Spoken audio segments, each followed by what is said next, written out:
My name is Cleo Mitchell, 32 years old, and the genius behind Horizon Technology's core operating system. After dedicating a decade of my life to building their infrastructure from the ground up, I never imagined CEO Marcus Reynolds would call me worthless in front of the entire executive board. But when he did, I simply smiled, handed over my badge, and calmly informed him that he had exactly 9 minutes before everything collapsed. Their faces when the first alarms started blaring, absolutely priceless. Let me know where you're watching from. Hit that like and subscribe button, and stick around to see how a tech genius gets the sweetest revenge when corporate America underestimates her worth. I always had a knack for understanding systems. While other kids were playing with dolls, I was taking apart computers and putting them back together, usually with improvements. By 14, I had coded my first program, a simple game that my high school friends became obsessed with. When most teenagers struggled with algebra, I was already teaching myself advanced programming languages and network architecture. My parents, both literature professors at the local community college, never quite understood what I was doing, but supported my passion anyway. MIT offered me a full scholarship by the time I turned 17. I graduated at 21 with dual degrees in computer science and systems engineering, finishing at the top of my class. Several tech giants immediately tried to recruit me, but I had my sights set on something more meaningful than just another corporate job. I wanted to build something revolutionary. That was when I met Timothy Wilson at a tech conference in San Francisco. Timothy was different from other tech entrepreneurs. He was in his early 40s then, with kind eyes that crinkled when he smiled, and a genuine passion for how technology could improve lives.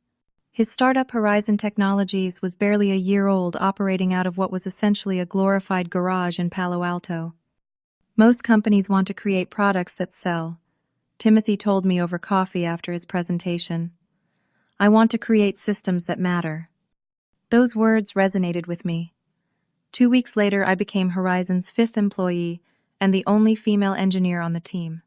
My starting salary was laughable compared to what Google or Microsoft had offered, but I had something more valuable: creative freedom and the chance to build something from scratch.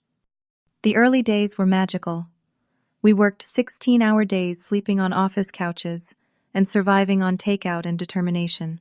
Timothy trusted my vision for what would eventually become the Horizon Operating System, or HOS, as we called it. It was designed to be more than just another enterprise system. HOS was adaptive, intuitive, and secure in ways that competitors couldn't match. I engineered its core architecture myself, building in protocols and fail-safes that were years ahead of industry standards. Within 3 years, Horizon grew from 5 employees to over 200. By year 5, we had secured contracts with 3 government agencies and dozens of Fortune 500 companies. HOS became known for its unparalleled reliability and security features. What nobody outside our original team fully understood was that I had built the system with a unique distributed authentication protocol that required regular maintenance only I fully comprehended. It wasn't a security flaw or backdoor, just an elegant solution that required human oversight from someone who understood its complexity. Timothy always acknowledged my contributions. In the early days, he made sure everyone knew that the heart of Horizon's success beat through the code I had written. We had a genuine friendship beyond our professional relationship. He would invite me to dinner with his family, and his wife Janet became one of my closest friends. Their daughter Madison called me Aunt Cleo and would sit on my lap during company picnics while I taught her simple coding games. Everything changed when Horizon went public, 6 years after I joined. Our IPO was a massive success, valuing the company at over $2 billion. Suddenly, Timothy had shareholders to answer to, a board to manage, and pressure to expand faster than ever before. He tried to maintain our original culture, but the company that had once felt like family began to feel increasingly corporate. Then came the health scare. Timothy suffered a severe heart attack during a board meeting. He survived, but his doctors insisted he step back from the day-to-day stress of running the company. The board brought in Marcus Reynolds as the new CEO, with Timothy remaining as chairman but no longer involved in operations. Marcus came from a larger tech competitor with a reputation for aggressive growth strategies. He was everything Timothy wasn't: slick-polished and laser-focused on metrics rather than innovation. While Timothy wore jeans and company t-shirts, Marcus arrived in tailored suits and designer watches. His first company-wide meeting set the tone for the new horizon. "We've built something special here," he said, standing on a stage where Timothy used to give informal talks from a stool. "But to reach the next level, we need to operate like a world-class organization, not a startup." I remember sitting in the back row, feeling a growing sense of unease as he talked about streamlining operations and maximizing shareholder value. Not once did he mention the innovations that had made Horizon successful in the first place. Timothy sat on stage behind him looking pale and somehow smaller than I remembered. After the meeting, I tried to introduce myself to Marcus to explain some of the unique aspects of our system architecture that required ongoing attention. "I look forward to learning more," he said with a smile that never reached his eyes, already looking past me to someone else he deemed more important. Walking back to my desk, I ignored the warning bells going off in my mind. After all, I had helped build this company from nothing. My value was self-evident, wasn't it? The system literally couldn't function without my oversight. I convinced myself that once Marcus understood Horizon's technical foundation, he would recognize my importance. I couldn't have been more wrong. Within 3 months of Marcus taking over, the changes became impossible to ignore. First came the reorganization. What had been a flat, collaborative structure was replaced with rigid hierarchies and reporting lines. My team, which had enjoyed significant autonomy under Timothy, was suddenly required to document every decision and justify every hour spent. Then Marcus brought in his own people executives from his previous company, who knew nothing about our technology, but had plenty of opinions about how we should operate. Among them was Bradley Cooper, introduced as the new Chief Technology Officer, despite having far less experience than many existing Horizon engineers. Bradley was 38, conventionally handsome with perfect teeth, and the smooth confidence of someone who had never been told no. From our first meeting, it was clear he viewed me as competition rather than a resource. "Cleo, right," he said, leaning against my desk on his first day. "Marcus has told me all about the legacy systems here. I'm excited to bring them into the modern era." Legacy systems. As if the groundbreaking architecture I had designed was some outdated relic. I forced a polite smile. "The core system architecture is actually industry-leading. I'd be happy to walk you through how it works." "Sure, when I have time," Bradley replied, already walking away. "But we're probably going to want to rebuild most of it anyway." That conversation set the pattern for our interactions. Bradley would make sweeping declarations about changes needed, ignore my input, then struggle when he encountered the sophisticated safeguards I had built into the system. Rather than ask for help, he would work around me, assigning junior engineers to investigate alternatives. During one particularly tense meeting 3 months after his arrival, I raised concerns about security vulnerabilities in a new client interface Bradley was championing. "The API endpoints you're proposing would create multiple attack vectors," I explained, displaying the test results on the projector. "We need at least another 2 weeks to properly secure it." Bradley sighed dramatically. "This is the problem with this company. Too much caution, not enough action. Our competitors would have had this to market already." "Our competitors also have data breaches every other month," I countered. "Our reputation is built on security." Marcus, who had been silent until then, finally spoke. "Bradley has experience delivering products on tight deadlines. Let's trust his judgment on this one." They launched the interface over my objections. 2 weeks later, one of our banking clients detected unusual activity that could have led to a major breach if it hadn't been caught early. I spent 3 sleepless nights patching the vulnerability, adding layers of protection that should have been there from the start. When I emailed the team about the fix, Bradley responded by announcing a new security initiative he would be leading, without acknowledging the issue or my solution. In the company-wide email, he positioned himself as the savior addressing problems that predated his arrival. The pattern continued. The weekly system maintenance routines I had established, essential for keeping our distributed authentication protocols functioning properly, were dismissed as inefficient use of engineer time. Bradley cut the hours allocated to system care in half, then wondered why performance metrics began to slip. Timothy, still nominally involved as chairman, seemed increasingly distant. When I tried to raise concerns with him, he listened sympathetically, but offered little support. Marcus has the board's confidence, he told me during a rare lunch together, and I need to respect his authority to run the company day to day. He looked tired, the spark that had once defined him notably absent. Just try to work with him, Cleo. Please, for the sake of what we built. I agreed for Timothy's sake, but things only got worse. 6 months into Marcus's tenure, I discovered that Bradley had initiated a project to refactor the core authentication system, the very heart of what made HOS unique. He had assigned a team of new hires to the task without even consulting me. When I confronted him, his response was infuriating. "We need to make the system less dependent on tribal knowledge," he said with a condescending smile. "Right now, too much of our critical infrastructure lives in your head, Cleo. That's not sustainable." "That tribal knowledge is a decade of specialized expertise," I replied, struggling to keep my voice level. "You can't just reverse engineer it in a few months with junior developers." Bradley's project predictably failed. The team couldn't decipher the elegant complexity of what I had built. After wasting 3 months and nearly $1 million, they abandoned the effort. But rather than acknowledge the failure, Bradley simply pivoted to a new initiative, as if the previous one had never existed. What he didn't know was that I had spent those 3 months meticulously documenting everything about the system, creating detailed guides that I kept private. I also began implementing additional safeguards, linking critical functions to maintenance protocols that only I fully understood. It wasn't sabotage, just insurance.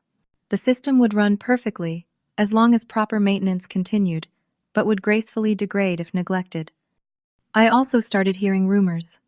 Horizon was planning a restructuring. Longtime employees, particularly those from the Timothy era, were being pushed out or reassigned to dead-end projects. 2 of the original engineers who had built hosts with me were offered early retirement packages, their decades of institutional knowledge dismissed as outdated. Then came the failed project that became my breaking point.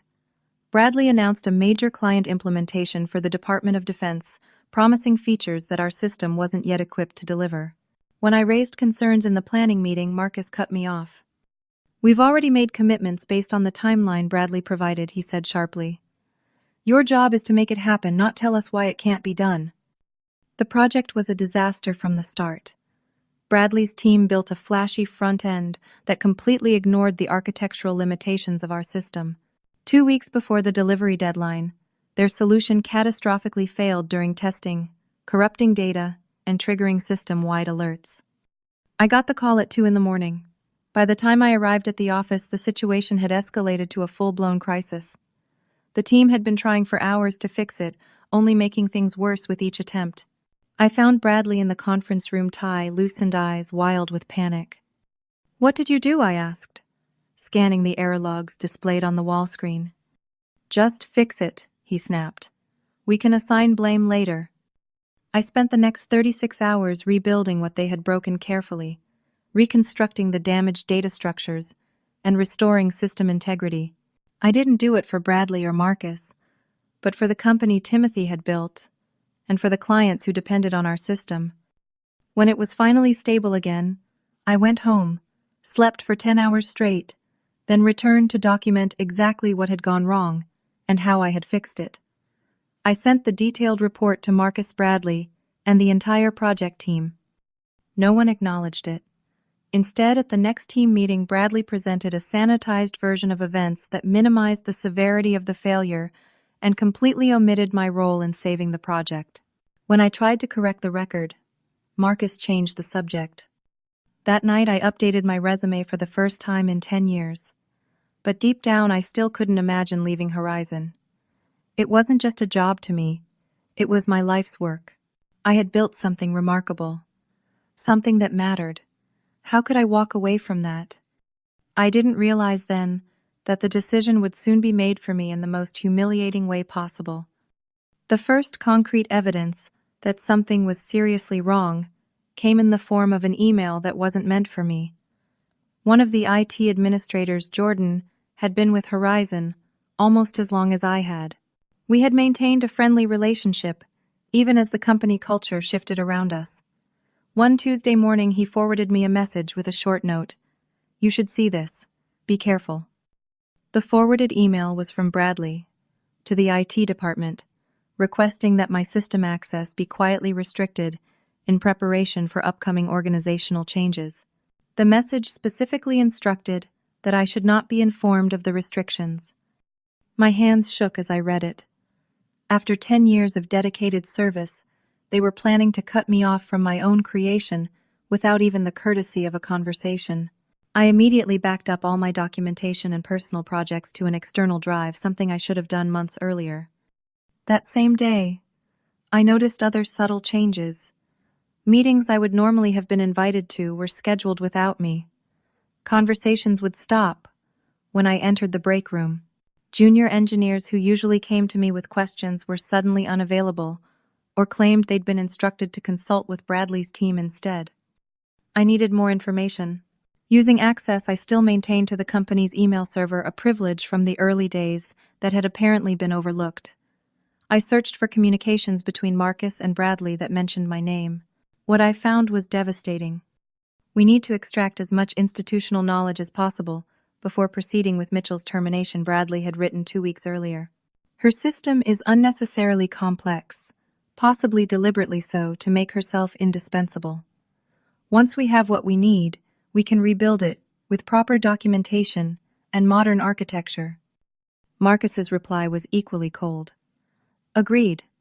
The board is concerned about the costs, but I've convinced them it's necessary for long-term stability. Keep the transition plan quiet until we're ready. HR is preparing the separation package."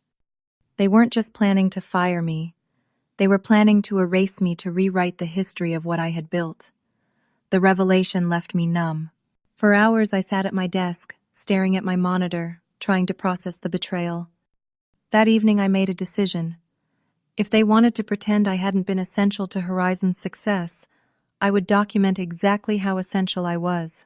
I spent the next week meticulously recording every aspect of the system that required my specific expertise to maintain every custom protocol I had designed, every elegant solution to complex problems that no one else had fully understood.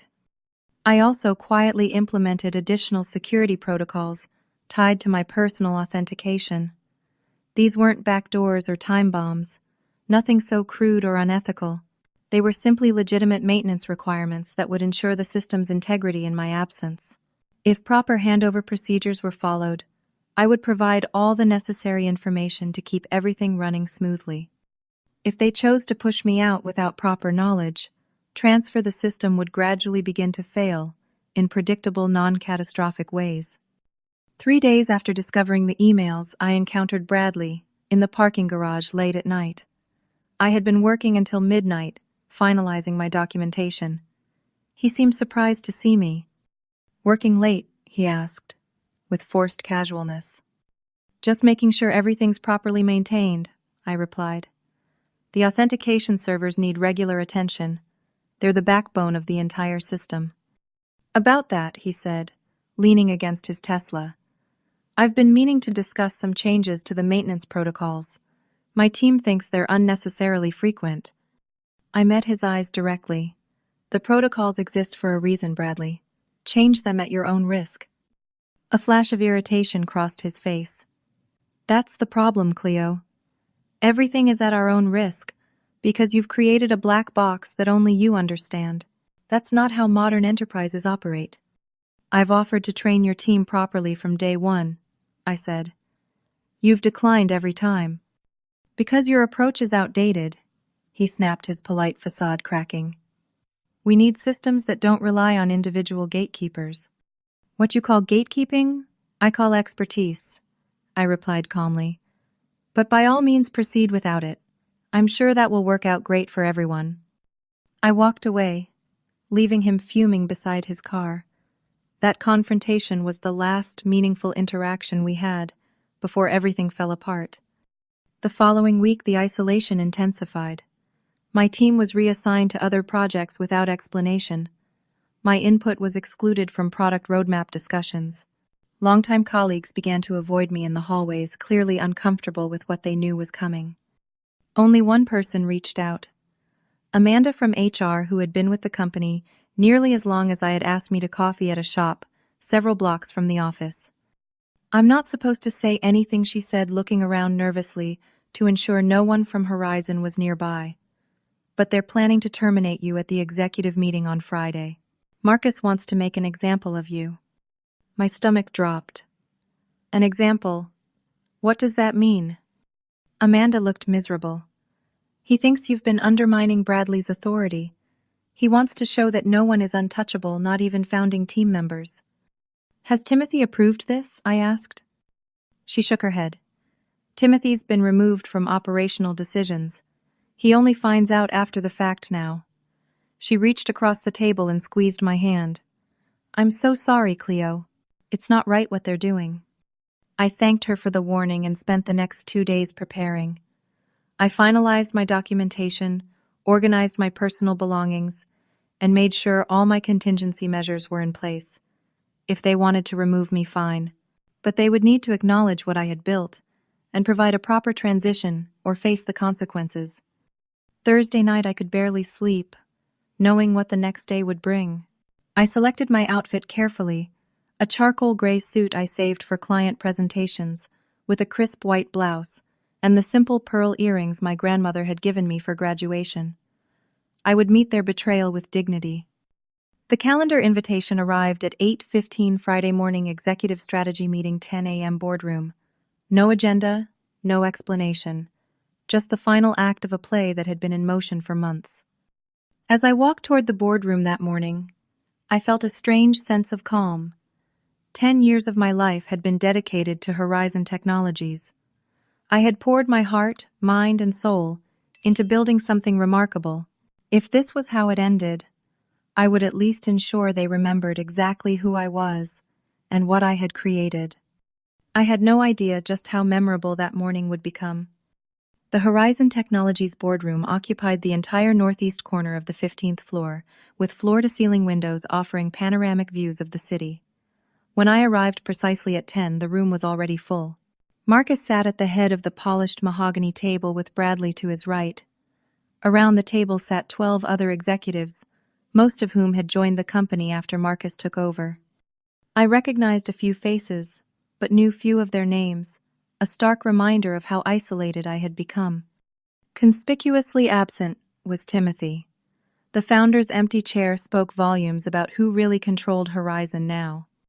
A hush fell over the room as I entered. Several executives avoided eye contact, suddenly fascinated by their notepads or phones. Marcus, however, looked directly at me with a thin smile that didn't reach his eyes. "Cleo, thank you for joining us," he said, gesturing to the only empty chair at the far end of the table, directly opposite him. The staging was deliberate, placing me as far from the power center as possible, while ensuring everyone could watch what was about to happen. I took my seat without rushing, placed my notebook and pen precisely in front of me, and looked up expectantly. The silence stretched uncomfortably until Marcus cleared his throat. "As you all know, Horizon is entering a critical new phase of growth." He began addressing the room rather than me. "The technology landscape has evolved dramatically, and we must evolve with it to maintain our competitive edge." I remained perfectly still as he continued his corporate speech about streamlining operations and modernizing our technical approach. The words washed over me while I observed the faces around the table. Bradley was practically smirking. A few of the newer executives nodded along enthusiastically. The few who had been at Horizon more than a year looked uncomfortable.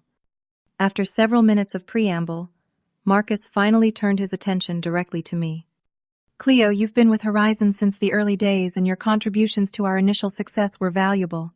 The past tense was not subtle.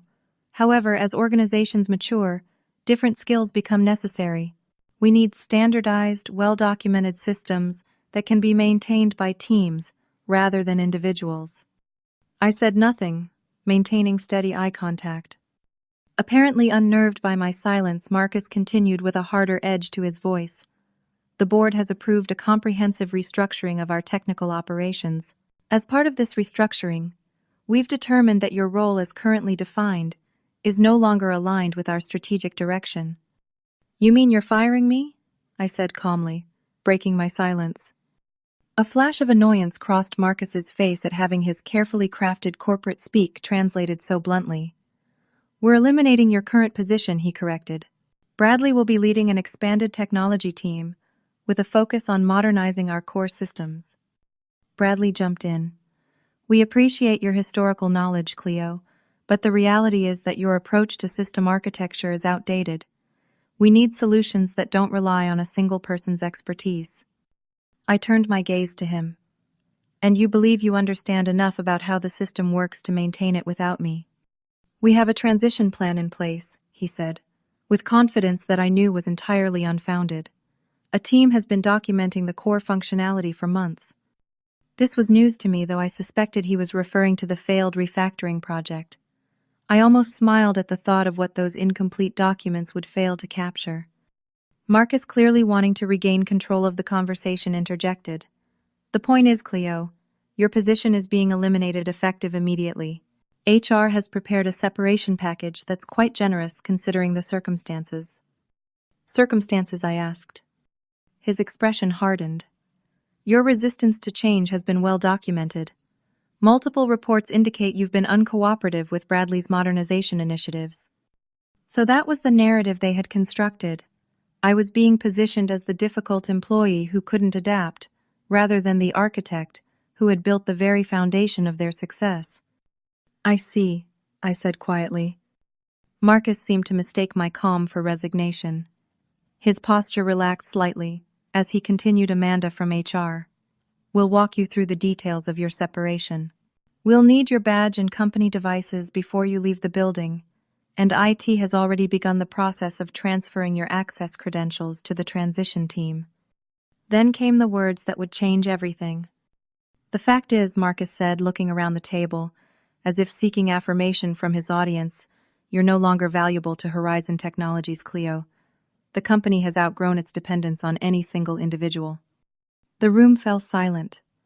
Every eye was on me, waiting for my reaction to this final humiliation.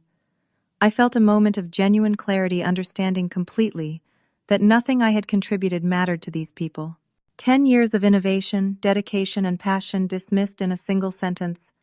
I reached for my company badge, which hung from a lanyard around my neck. Without rushing, I removed it and placed it gently on the table.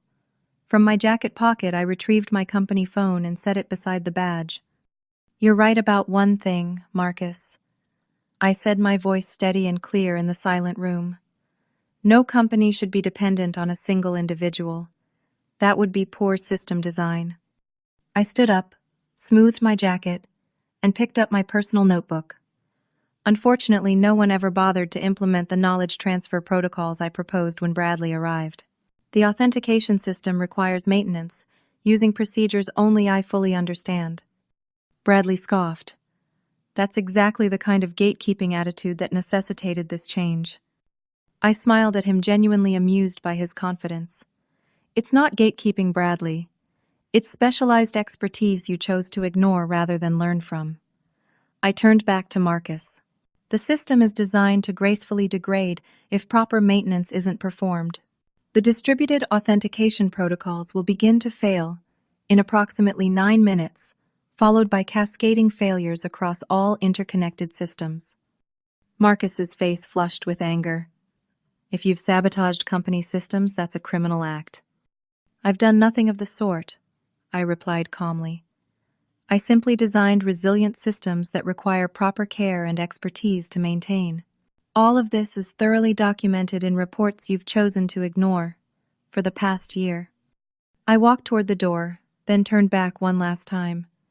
I would suggest you contact Timothy immediately. He at least understands the fundamentals of what I built. As I reached for the door handle, I heard the first alert ping on multiple phones around the table. Then another, and another. Bradley was frantically typing on his laptop, his earlier smugness replaced by growing panic. What's happening? Marcus demanded, his voice rising.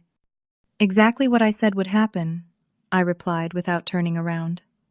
System degradation has begun. It will accelerate over the next hour, unless proper maintenance protocols are implemented. I opened the door as the first real alarm sounded, a critical alert tone that echoed through the building's PA system. Emergency lights began to flash in the hallway. Behind me, the boardroom erupted into chaos as executives scrambled to understand what was happening. Phones began ringing incessantly. "You need to fix this," Marcus shouted after me. I looked back one final time. "I'm no longer valuable to Horizon Technologies," I said, echoing his words. "I'm sure your transition team has everything under control." I walked out, closing the door firmly behind me.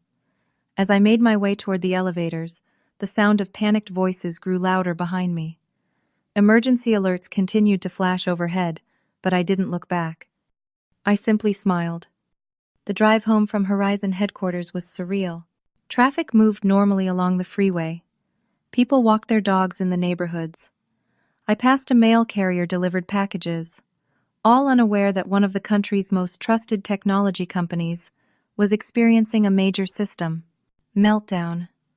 My world had just imploded, but the rest of the world continued its mundane rhythm. By the time I pulled into the driveway of my small craftsman-style house, my phone had 17 missed calls.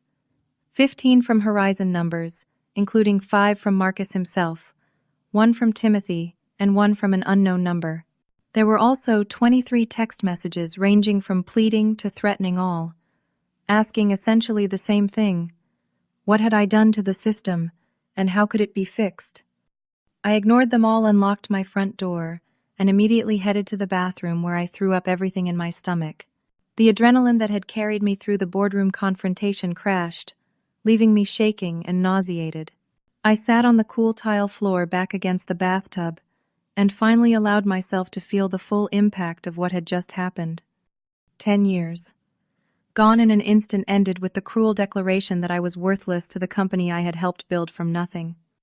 I don't know how long I sat there before the rational part of my brain kicked back in. I splashed cold water on my face, changed out of my suit into comfortable jeans and a sweater, and made a strong cup of coffee. Then I picked up my personal laptop and opened a breaking news site. The headlines were already appearing: Horizon Technologies experiencing major service outage, government agencies affected by Horizon system failures, tech giant stock plummets amid service disruption. I felt a complex mix of emotions. Vindication, certainly. A petty satisfaction at seeing Marcus and Bradley face the consequences of their arrogance, but also guilt about the thousands of Horizon employees who had nothing to do with my termination but would be affected by the fallout, and concern for the clients who depended on Horizon's services, especially those in critical sectors like healthcare and emergency services. I opened another tab and logged into my personal monitoring dashboard, a tool I had created years ago to track system health metrics from home when needed. The situation was exactly as I had predicted. The distributed authentication protocols were failing in sequence as maintenance thresholds were exceeded. Secondary systems were beginning to show strain as they attempted to compensate. The elegant degradation I had designed was working perfectly, allowing critical functions to continue operating while non-essential services were gracefully suspended. Importantly, no data was being lost or corrupted. I had designed the system to prioritize data integrity above all else. When functioning, normally the system was lightning fast and highly available. In degraded mode, it became slower and more limited in functionality, but remained secure and stable. My phone rang again. Timothy's name appeared on the screen. After a moment's hesitation, I answered. "Cleo." His voice sounded strained. "What's happening?" "Marcus says you sabotaged the system." "I did nothing of the sort," I replied. "The system is behaving exactly as designed when proper maintenance isn't performed. I've been warning about this possibility for months in reports that were ignored." "But you knew this would happen today," he said, a question in his voice. "I knew it would happen eventually if they continued to dismiss my concerns," I said. "The timing is merely coincidental with my termination." This wasn't entirely true, of course. I had carefully monitored the maintenance thresholds, ensuring they would be reached shortly after the meeting I knew would end my career. But I had not introduced any code or mechanism that wasn't a legitimate part of the system design. Timothy sighed heavily. Marcus is threatening legal action. He's welcome to try, I responded. Every line of code I wrote is properly documented and follows best practices for system resilience. The fact that he and Bradley chose to ignore the documentation and maintenance requirements doesn't constitute sabotage on my part. There was a long pause before Timothy spoke again. The board is meeting in an emergency session. They're demanding solutions. I'm sure Bradley has everything under control, I said, unable to keep the bitterness from my voice. After all, my approach is outdated and the company has outgrown its dependence on me. Cleo, please, Timothy pleaded. There are innocent people being affected by this. That struck home. I closed my eyes, feeling the weight of responsibility despite everything that had happened. The critical systems will remain functional, I assured him. Emergency services, healthcare data, anything, life essential, is protected by additional redundancies. But full restoration will require proper implementation of the maintenance protocols, which only you fully understand, which I repeatedly tried to teach others only to be rebuffed at every turn I corrected. The complete documentation exists. I've been updating it daily for years. But no one bothered to read it because Bradley convinced everyone he could build something better from scratch. My other line beeped with another incoming call from Marcus. I declined it without comment. What do you want? Cleo Timothy asked quietly. What do I want? The question caught me off guard. I wanted respect for the systems I built. I wanted acknowledgement for my contributions. I wanted to be treated like a valuable team member, instead of an obstacle to be removed. I paused, gathering my thoughts. But right now,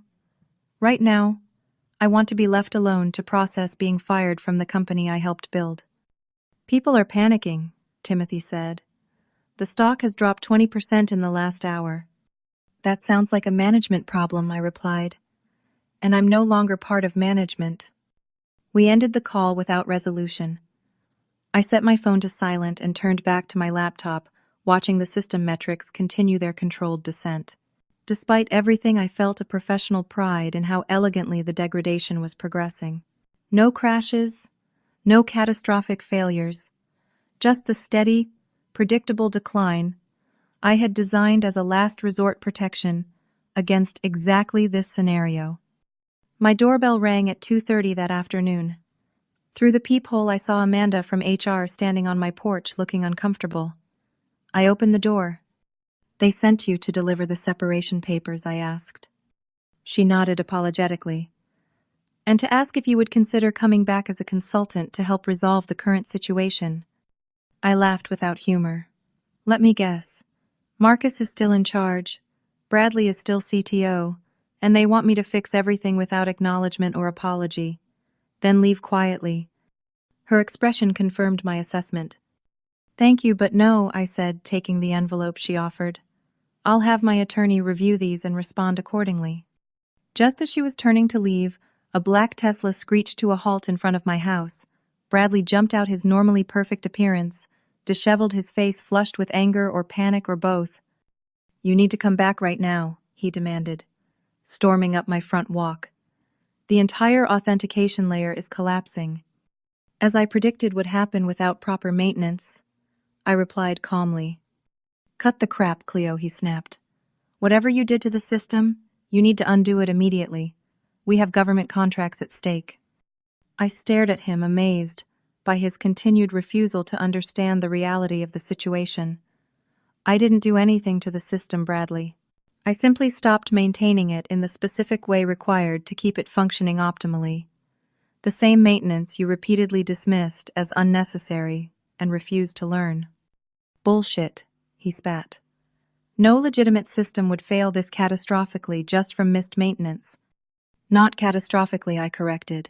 Methodically and predictably. And not from a single missed maintenance cycle, but from months of accumulated neglect, despite my constant warnings. I stepped back and began to close my door. If you had bothered to read any of my documentation, Instead of dismissing it as outdated, you would know exactly what's happening and how to address it. Marcus is preparing to involve the FBI, he threatened, putting his foot in the door to prevent me from closing it. Computer sabotage is a federal crime. Remove your foot from my door, or I'll call the police and report you for trespassing and intimidation, I said evenly.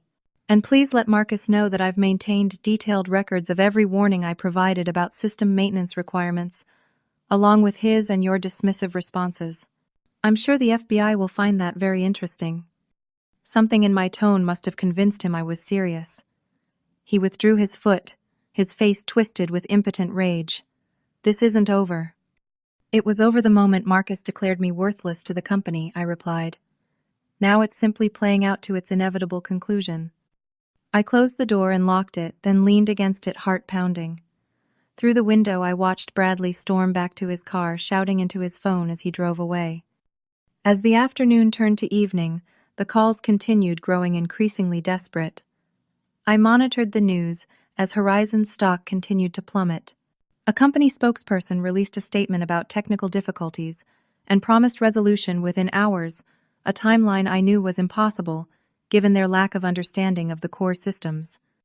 Around 6, I finally received a text from Timothy that gave me pause. It's worse than we thought. Bradley's team made unauthorized changes that are accelerating the degradation. We have hospitals losing access to patient data. Please, Cleo. Innocent people are being hurt. This wasn't what I had intended. My design should have protected critical services like healthcare systems.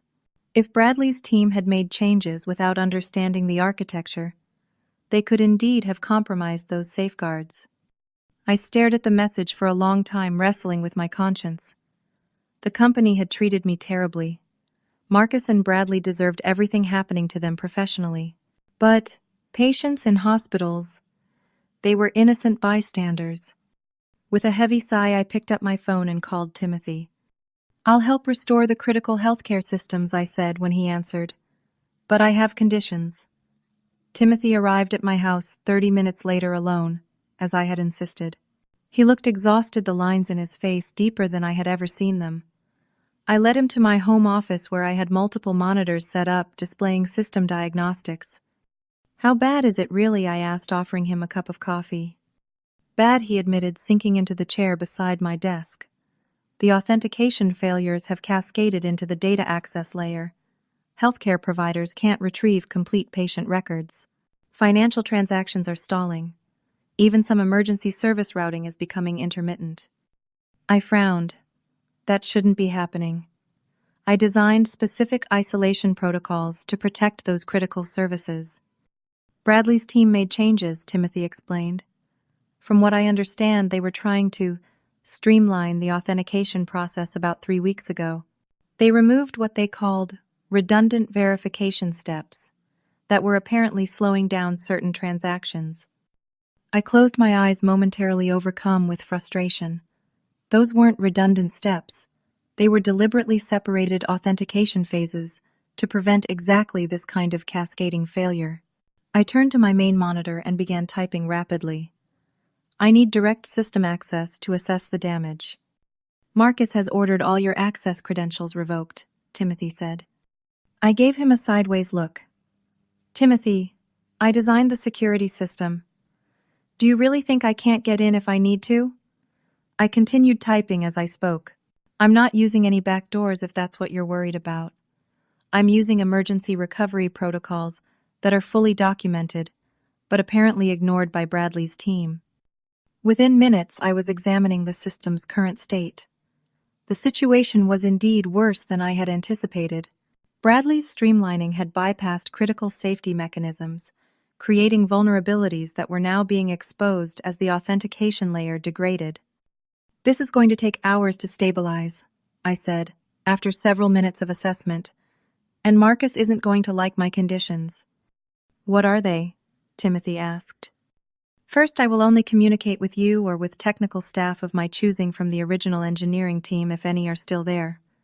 I will not speak with Marcus or Bradley. Timothy nodded. I can arrange that. What else?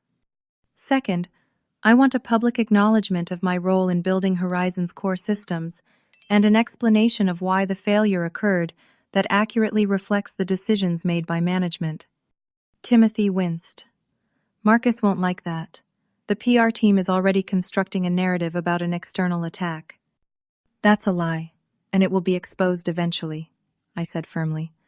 Better to control the narrative now than be revealed as liars later. And finally, I want Bradley removed from any oversight of the core systems. His incompetence is what turned a controlled degradation into a potential catastrophe. Timothy was quiet for a long moment. Marcus won't agree to remove Bradley. They're close friends from his previous company.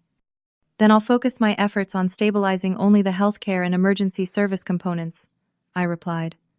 The rest of the system can continue to fail.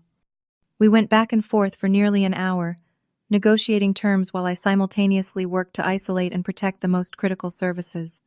Finally, Timothy stepped outside to call Marcus and present my terms. While he was gone, I discovered something disturbing in the system logs.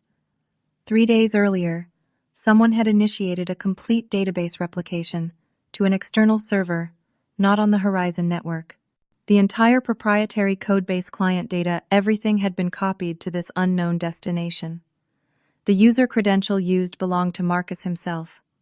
I was still staring at this information when Timothy returned, looking grim but determined. Marcus has agreed to your first condition, he said. You'll work with the original team members still available.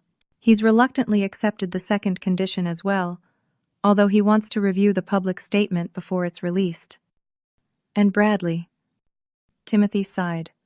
Bradley stays but will be reassigned to client implementations rather than core system oversight. I considered this compromise. It wasn't ideal, but it would protect the system from further damage through incompetence. Acceptable provided the oversight passes to someone qualified. I'll oversee it personally, until a suitable replacement is found, Timothy promised. I nodded, then turned my screen to show him the unauthorized data transfer. Before we proceed, you should know about this. Timothy stared at the logs, his expression transitioning from confusion to shock to anger. This is Marcus's credential. Why would he be transferring our entire codebase off-network? That's what I'd like to know, I said. The timing is suspicious, don't you think? 3 days before I'm terminated, the entire proprietary system is copied to an external server. Timothy's face hardened. I need to make another call. While he stepped out again, I continued working to stabilize the critical systems. The damage from Bradley's changes was extensive, but I could see paths to recovery that would restore essential services within a few hours. When Timothy returned, his expression was thunderous. I've called an emergency board meeting for tomorrow morning. We need to focus on system recovery now, but this, he gestured to the logs, will be addressed. We worked through the night. Around 4 a.m, I managed to restore stable operation to the healthcare and emergency service components by essentially rebuilding the authentication layer for those specific sectors. As dawn broke, 3 of the original Horizon engineers arrived at my house, having been tracked down by Timothy, and briefed on the situation. Together, we established a recovery plan for the remaining systems. By 8 that morning, the most critical failures had been addressed. Hospitals could access patient records again. Emergency service routing was stable. Financial transactions were still delayed but no longer failing completely. News outlets were reporting that Horizon was recovering from a major technical incident, though the stock was still down significantly. At 9, Timothy left for the emergency board meeting, armed with the evidence of Marcus's unauthorized data transfer and a comprehensive timeline of the decisions that had led to the system failure. I continued working with the engineering team, now expanded to include several more experienced Horizon employees who had been sidelined under Marcus's leadership. At 11, my doorbell rang. I opened it to find Marcus Reynolds on my porch, looking like he hadn't slept in days. His tailored suit was rumpled, his eyes bloodshot, his normally perfect hair disheveled. "May I come in?" he asked, his arrogant demeanor notably absent. I stepped aside without a word, leading him to my living room where the engineering team was working. Conversations stopped as he entered, the tension palpable. "I need to speak with Cleo privately," he said. "Anything you have to say can be said in front of my colleagues," I replied. He glanced around the room, clearly uncomfortable. Fine. The board has placed me on administrative leave, pending an investigation into certain allegations. You mean the unauthorized transfer of Horizon's entire proprietary codebase to an external server? I asked. He flinched visibly. That's part of the investigation. I'm here to offer you reinstatement with a substantial promotion and compensation package. Double your previous salary, full creative control of the technology division, and a seat on the executive committee. I studied him for a moment, understanding exactly what was happening. This wasn't an olive branch. It was a desperate attempt to save himself. Why would you suddenly consider me valuable again, Marcus? Yesterday I was worthless to the company. He had the decency to look embarrassed. That was poorly phrased. Your value to Horizon has become abundantly clear in the past 24 hours. And what about Bradley? Marcus shifted uncomfortably. Bradley has tendered his resignation effective immediately. Translation: Bradley had been fired or forced to resign as a sacrificial lamb. I wasn't surprised. Marcus always protected himself first. I appreciate the offer, I said, but I'll need to decline. His face registered shock. You can't be serious. After all this work to prove your value, you're walking away. I never needed to prove my value, Marcus. You needed to recognize it. There's a difference. I gestured to the engineers working nearby. Horizon has plenty of talented people who can maintain the systems now that they have proper documentation and training. My presence isn't required. Is this about money? Name your price, he said, an edge of desperation in his voice. It was never about money, I replied. It was about respect, recognition, and being valued for my contributions. You can't buy those things after the fact. He left empty-handed, looking defeated in a way I never would have imagined possible just 24 hours earlier. I returned to work with the engineering team, focusing on transferring knowledge rather than just fixing immediate problems. At 2 that afternoon, Timothy called from the board meeting. The board has voted to terminate Marcus effective immediately, he said without preamble. We found evidence that he was preparing to take Horizon's proprietary technology to a competitor. He apparently had an offer to become their CEO contingent on bringing our core technology with him. So that explains the timing of my termination, I said. He needed me out of the way before he made his move. Exactly, Timothy confirmed. The board has asked me to step back in as interim CEO while we search for a permanent replacement. My first official act was to accept Bradley's resignation. I smiled at that. Good decision. My second act is to formally invite you back as Chief Technology Officer with full authority over all technical decisions. I had expected this offer but still wasn't sure how I felt about it. I appreciate that, Timothy. But I need some time to think about whether Horizon is where I want to be after everything that's happened. I understand, he said. The offer remains open whenever you're ready. In the meantime, we've approved a substantial consulting fee for your work in resolving this crisis. By late afternoon, most of Horizon's systems had been stabilized. I spent several additional hours conducting training sessions for the engineering team, ensuring they understood the maintenance protocols and security architecture that had previously been dismissed as unnecessary complications.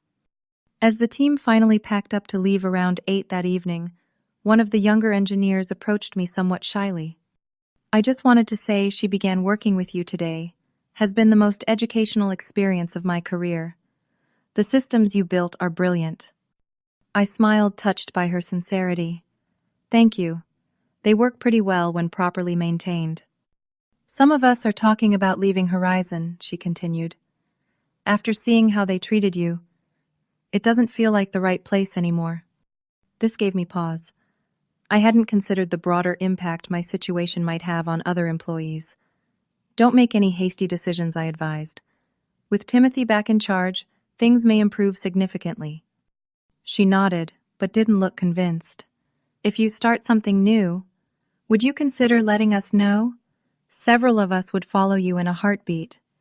As she left, I sat alone in my suddenly quiet house, considering possibilities I hadn't allowed myself to contemplate before. Not just returning to Horizon, but perhaps building something entirely new with people who genuinely valued what I could create. The thought was both terrifying and exhilarating. Over the next week, I continued consulting with Horizon to ensure systems remained stable during the transition. Timothy had been true to his word about public acknowledgement. The company released a statement explaining that the system failure had resulted from management decisions to alter core technological architecture without proper understanding of the sophisticated systems designed by founding engineer Cleo Mitchell. The statement stopped short of mentioning Marcus's attempted corporate espionage, instead simply noting that leadership changes have been implemented to better align with Horizon's founding values of technological excellence and integrity. The stock had begun to recover as confidence returned, though it remained below pre-incident levels. Timothy called daily, alternating between updates on the company's status and gentle encouragement for me to return permanently. The board has approved a comprehensive package, he told me during one such call. CTO position board seat, substantial equity refresh, and complete authority over technical direction. It's a generous offer, I acknowledged, but I'm still processing everything that happened. In truth, I was doing more than processing. I was planning. The young engineer's words about following me had sparked something I couldn't ignore. For 10 years, I had poured my creativity into Horizon Systems.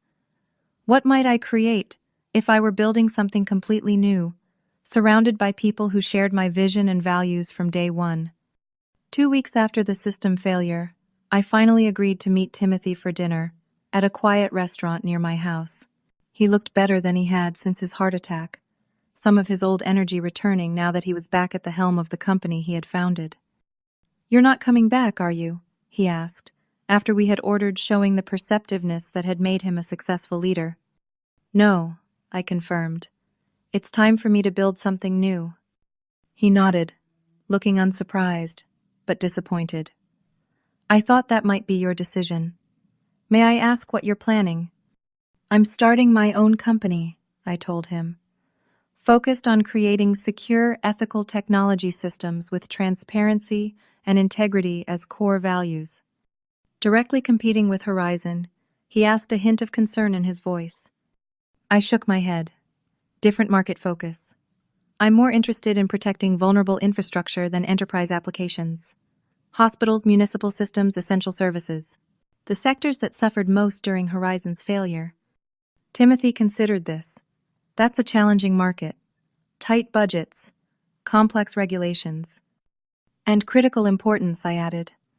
The past few weeks have shown how vulnerable these essential services really are. "Will you take Horizon employees with you?" he asked directly. "I won't actively recruit them," I promised. "But I won't turn away talented people who approach me either." He nodded, accepting the fairness of this approach. "Have you secured funding?" "I have several interested investors," I said. The Horizon incident created quite a bit of interest in alternatives for critical infrastructure protection. We spent the rest of dinner discussing my plans in more detail. Timothy offered advice from his own experience building Horizon, some of which was valuable, some outdated. By the time we finished dessert, he had shifted from trying to retain me to supporting my new venture. "I'll miss having you at Horizon," he said as we prepared to leave. "But I understand why you need to move on." He hesitated, then added, "For what it's worth, I'm sorry I didn't protect you better from Marcus. I should have seen what was happening." "You were dealing with your own health crisis," I reminded him. "And boards of directors aren't known for their loyalty to founders." He smiled ruefully. "True enough. Still, you deserved better." We parted with a warm hug and sincere wishes for each other's success. As I drove home, I felt a weight lifting that I hadn't even realized I was carrying. The anger and hurt from my humiliating termination were finally giving way to excitement about the future. The next month passed in a whirlwind of activity. I secured seed funding from investors who had been following the Horizon situation closely. I leased modest office space in a renovated industrial building downtown, and I began carefully assembling a founding team. True to my word to Timothy, I didn't actively recruit from Horizon. I didn't need to. Within days of publicly announcing my new venture, Axiom Security Systems, I received applications from 7 former Horizon engineers, including all 3 who had helped during the crisis. I hired 5 of them, along with talented developers and security experts from other companies who were drawn to Axiom's mission of protecting critical infrastructure. 6 months after Marcus Reynolds had declared me worthless to Horizon Technologies, Axiom launched its first product, a resilient security framework specifically designed for healthcare systems. We secured 3 hospital networks as pilot clients, each impressed by the system's ability to maintain critical functions, even under extreme duress. Timothy sent flowers on our launch day with a note reading simply, "Proud of you. They need what you've built." 9 months in, we expanded to municipal infrastructure protection, securing contracts with 2 mid-sized cities to safeguard everything from traffic systems to water treatment facilities. Our team had grown to 23 people, each selected not just for their technical skills, but for their alignment with our core values of transparency, integrity, and responsibility. Horizon, meanwhile, had stabilized under Timothy's interim leadership. They eventually hired a new CEO from outside the industry, someone with a strong technical background who understood the value of the engineering team. Bradley had apparently landed at a smaller competitor, but was struggling to replicate his perceived success without having my work to claim as his own. Marcus had disappeared from the tech scene entirely after investigations revealed the full extent of his attempted corporate espionage. On the 1-year anniversary of what my team now jokingly called the walkout, we moved Axiom into larger offices to accommodate our growing staff. During the small celebration we held that evening, I found myself standing somewhat apart, watching my team interact with genuine camaraderie and shared purpose. Rachel, one of the engineers who had left Horizon to join me, approached with a glass of champagne. "Penny, for your thoughts, boss." I smiled, just appreciating how far we've come in a year, from being called worthless to building something truly valuable. "We all knew you were valuable," she said. "That's why we followed you." "It took me some time to rediscover that myself," I admitted. "Having your worth denied so publicly, it shakes your foundation. And yet here you are, stronger than ever." I nodded, looking around at what we had built together. The foundation is stronger this time.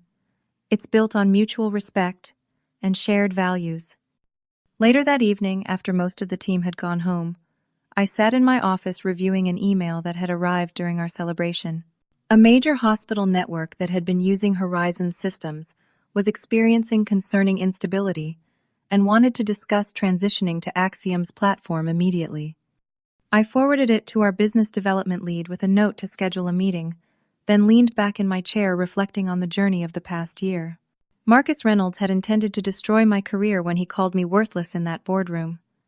Instead, he had inadvertently launched me toward creating something more aligned with my values than Horizon had become. The following week, I was invited to speak at a Women in Technology conference about building resilient systems and resilient careers. Standing at the podium facing hundreds of women at various stages in their technical careers, I shared my story without bitterness or resentment, focusing instead on the lessons learned and strength gained. "Your value isn't determined by someone else's inability to see it," I told them. "The systems you build, whether technological or in your career, should reflect your core values and priorities. Make them resilient enough to withstand the inevitable challenges, transparent enough that their quality is evident, and meaningful enough to be truly worth your precious time and talent." After the talk, a line of young women engineers waited to speak with me.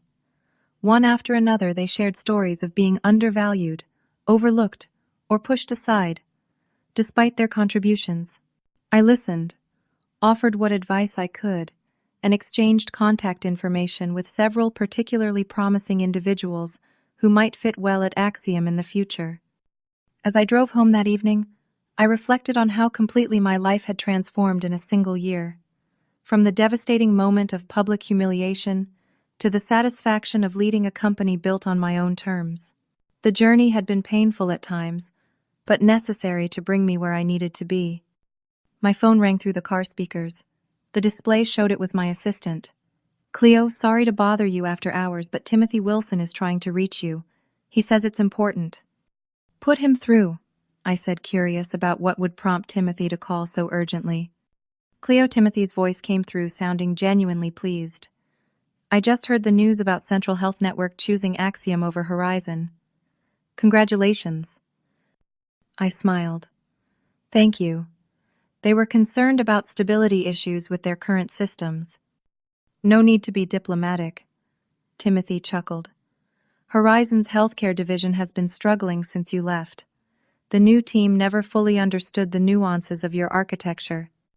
Is that why you called? To concede defeat? I teased. Partially, he admitted.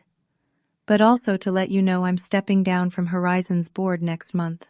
After seeing what you've built with Axiom, I'm inspired to get back to creating, rather than just governing. Starting something new, I asked. Possibly. And if I do, I'll remember the lessons of the past. Value your innovators, protect your culture, and never let success blind you to the foundations that support it. We chatted a while longer before ending the call. As I pulled into my driveway, I felt a sense of completion. The circle that had begun with Timothy believing in me enough to make me one of Horizon's first employees had now transformed into mutual respect between equals. Inside my home, I made a cup of tea and sat at my desk opening my laptop to review the latest system performance metrics from our clients. Every hospital, every municipal water system, every emergency service network protected by Axiom's technology was functioning perfectly. Lives were being protected by systems I had designed with my team systems built with integrity and purpose. I thought back to Marcus Reynolds' cruel words in that boardroom. You're no longer valuable to Horizon Technologies. He had been right in a way I never could have understood then. My value didn't belong at Horizon anymore. It belonged in creating something better, something that truly reflected what mattered most to me. Sometimes being deemed worthless in one context is the push needed to find where your worth is truly appreciated. I closed my laptop and looked at the small plaque my team had given me at our anniversary celebration. It read simply, "Value is not determined by those who cannot see it." How true that had proven to be. If you've ever been undervalued or dismissed, despite your contributions, I'd love to hear your story in the comments. Have you ever had a moment where someone's dismissal of your worth led to something better? Don't forget to like this video and subscribe to the channel for more real-life stories of overcoming workplace betrayal and find success on your own terms. Thank you for listening to my journey from worthless to worthy, and remember that your value is intrinsic, not determined by anyone else's assessment. See you in the next video.